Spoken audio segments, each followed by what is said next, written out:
साली आधी घरवाली। सिमरन की छोटी बहन विभा माँ के होते हुए भी सिमरन के ही पीछे लगी रहती थी।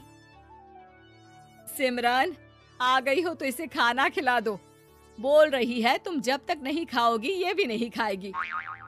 क्या है विभा, तुम खा लिया करो ना, मुझे ऑफिस से आने में देर हो जाती है। और कोई छोटी बच्ची तो हो नहीं तुम जो खाना भी नहीं खाती हो कि दीदी आएगी तो ही खाऊंगी। हाँ हाँ, छोटी बच्ची ही समझ लो। और एक बात, जब आपको पता है कि मैं आपके बिना नहीं खाती हूँ तो रोज रोज क्यों बोलती हो? अरे क्या है ये, दोनों बहनें कम माँ बेटी ज्यादा लगती हो। अरे दीदी की शादी हो जाएगी तब क्या करेगी बोल? जब होगी तब की तब देखेंगे। मैं तो दीदी के साथ ही रहूंगी हमेशा। दोनों की शादी ऐसे घर में कर देंगे जहाँ दो भाई हो। खैर, मामला आया गया हो जाता है। एक दिन सिमरन के पापा जब घर आते हैं। तुम लोगों के लिए अच्छी खबर है। वर्मा जी है ना मेरे दोस्त, उन्होंने सिमरन बेटी के लिए रिश्ता बताया है। बहुत अच्छा लड़का है, सिमरन को भी पसंद कर लिया है और कल वो लोग आ रहे हैं सिमरन को देखने अपने घर। सिद्धांत अपने माता पिता के साथ सिमरन को देखने आता है। उसे सिमरन अच्छी लगती है और शादी तय हो जाती है। सिद्धांत की माँ कहती है, अब तो हम लोग ले जाएंगे जल्द ही अपनी सिमरन को यहाँ से। अरे हाँ हाँ, क्यों नहीं, आपकी ही है अब तो हमारी बेटी। दूर खड़ी विभा सब सुन रही होती है। अब तो दीदी की शादी हो जाएगी, फिर तो वो चली जाएंगी। दीदी के बिना मैं कैसे रहूंगी? कुछ न कुछ तो करना ही होगा जिससे दीदी की शादी ही ना हो। सभी के जाने के बाद क्या शादी के बाद दीदी हम लोगों के साथ नहीं रहेंगी? अरे नहीं तो फिर क्यों रहेगी, शादी हो जाएगी तो अपने घर चली जाएगी ना। तो मैं भी जाऊंगी उनके साथ, मेरा भी सामान पैक कर देना। अरे कैसे बात कर रही हो विभा, दीदी के ससुराल छोटी बहन नहीं जाती।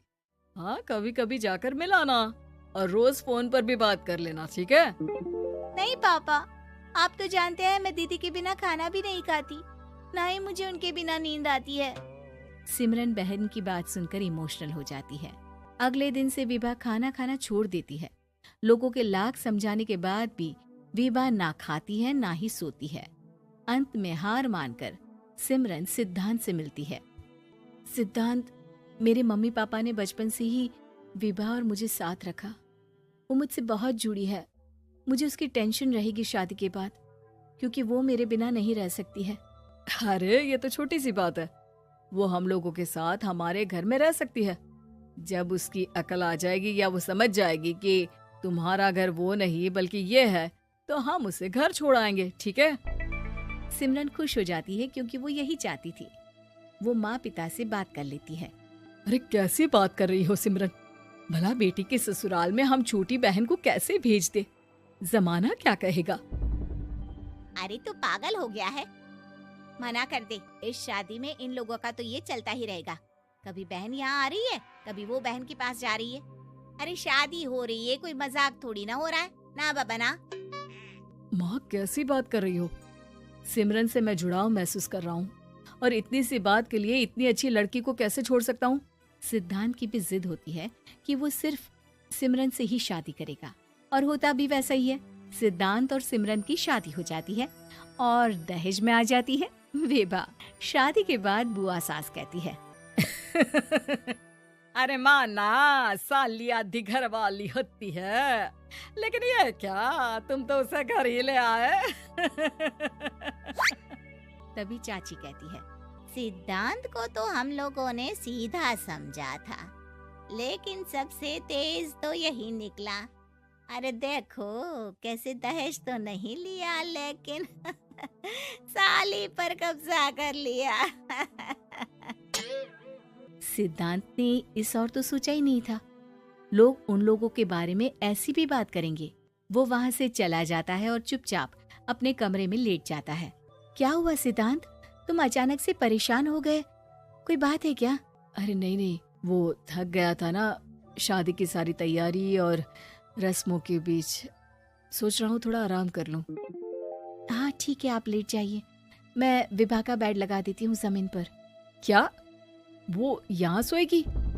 हाँ, बताया तो था कि उसे नींद नहीं आती मेरे बिना। तो तुम आराम से लेटो ऊपर, हम लोग नीचे बिछा लेते हैं। अरे नहीं नहीं, तुम दोनों आराम से लेटो ऊपर, मैं माँ पापा के रूम में जा रहा हूँ। सिद्धांत वहाँ से दूसरे कमरे में चला जाता है, जहाँ सिद्धांत के पिता उससे कहते हैं, क्या बात है बेटा, तू उस कमरे में क्यों नहीं सो रहा? बहू से लड़ाई हो गई है क्या शादी के पहले दिन ही? अब नहीं पापा, वो दोनों बहनों को बात करनी थी और मुझे नींद आ रही है, तो मैं यहाँ सोने चला आया। अगले दिन सिद्धांत तैयार होकर ऑफिस जाता है। ऑफिस में लंच के वक्त दोस्त कहता है, क्या बात है सिद्धांत, इतना सारा खाना एक ही दिन में? हाँ यार, वो सिमरन को खाना बनाने का शौक है तो उसी ने बनाया है। यार हम लोगों की तो सिर्फ एक ही बीवी है, इसकी तो दो है ना। सिद्धांत को गुस्सा आ जाता है। कैसी बात कर रहा है तू? अरे तू तो भाग्यशाली है जो बीवी के साथ साथ साली भी आ गई। अरे साली लोगों की तो आधी घरवाली होती है, तुझे तो पूरी की पूरी मिल गई। सिद्धांत का पारा अब 7वें आसमान में पहुंच जाता है। वो खड़ा होकर उस लड़के से लड़ने लगता है। हाँ, मेरी शादी में मेरी बीवी के साथ मेरी साली भी आई है, ये सच है, लेकिन सिर्फ कुछ समय के लिए, क्योंकि उसने सिमरन को बचपन से ही माँ की तरह देखा और यूं अचानक वो सिमरन से अलग नहीं रह सकती थी। इसलिए सोचो, अगर मेरी बीवी उसके लिए माँ का स्थान रखती है तो मेरा दर्जा क्या हुआ? तभी वहाँ बॉस आ जाता है। माफ करना सिद्धांत, यहाँ इस मेंटल लेवल के लोग हैं। जरूरी नहीं साली सिर्फ आधी घरवाली ही हो, कभी वो छोटी बहन तो कभी बेटी भी होती है। वेल डन सिद्धांत। सिद्धांत को अब ऑफिस में कोई कुछ नहीं कहता, लेकिन आस पड़ोस का वो तो वही हाल रहता है। सिद्धांत ऑफिस से घर की ओर आ रहा होता है कि रास्ते में उसे अपनी कॉलोनी का दोस्त मिल जाता है। क्या बात है, चेहरे की चमक बता रही है, शादी से बड़ा खुश है तू, क्यों? हाँ यार, अच्छी लड़की और अच्छा परिवार मिलना कहाँ होता है जल्दी आजकल। यार हमें भी दिला देना ऐसा परिवार जहाँ एक के साथ एक फ्री की स्कीम चल रही हो। सिद्धांत को फिर गुस्सा आ जाता है। वो दोस्त को मारने के लिए हाथ उठाता ही है कि वहाँ विभा आ जाती है। अरे जीजू, रहने दीजिए ना, ये लोग नहीं समझेंगे कि इंसानियत क्या होती है। ये सच है कि दीदी से कैसे दूर रहना, ये मुझे पता नहीं था। आपने मुझे दीदी के पास रहने का मौका देकर ये समझने का मौका दिया कि लड़की का असली घर उसका ससुराल होता है।